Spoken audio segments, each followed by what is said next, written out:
No other subject is as prone to mythology, intentional fraud, and falsehood as human longevity.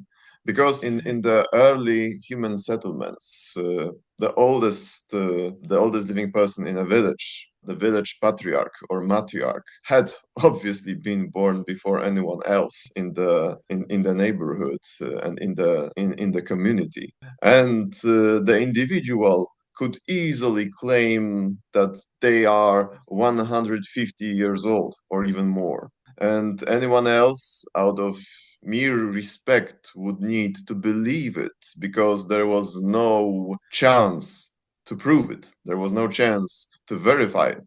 So, as part of respect for that individual, everyone had to believe they were so really old, which would eventually only elevate their status higher within the community. In the Bible, I think in Genesis, I think Adam, it says that he lives to the age of 900 and something. Yes, And the sort of early patriarchs of the Bible, yeah, they have these ridiculous, what seems to us to be sort of these ridiculously long lives and these large ages. But I assume that's probably something to do with, like you were saying, sort of tribal esteem or status. Is that of right? course, of course. It is profoundly linked. The old age is profoundly linked to respect and social status. So it's no surprise that in the religious communities we saw the cases of extreme longevity as well.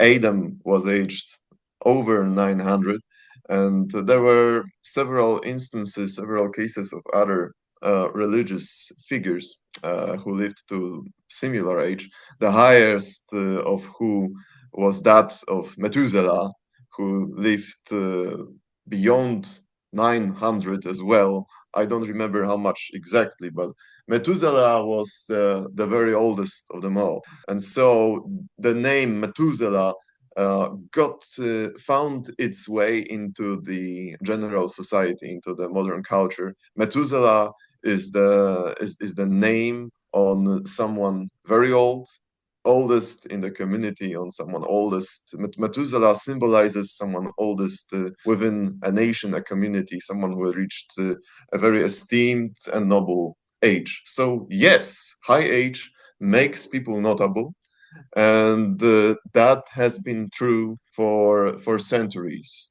up until now, because no one would question the age of the patriarch or matriarch of the community. And when the patriarch or matriarch passed away, everyone mourned him or her and remembered about her. So yes, that's the very reason.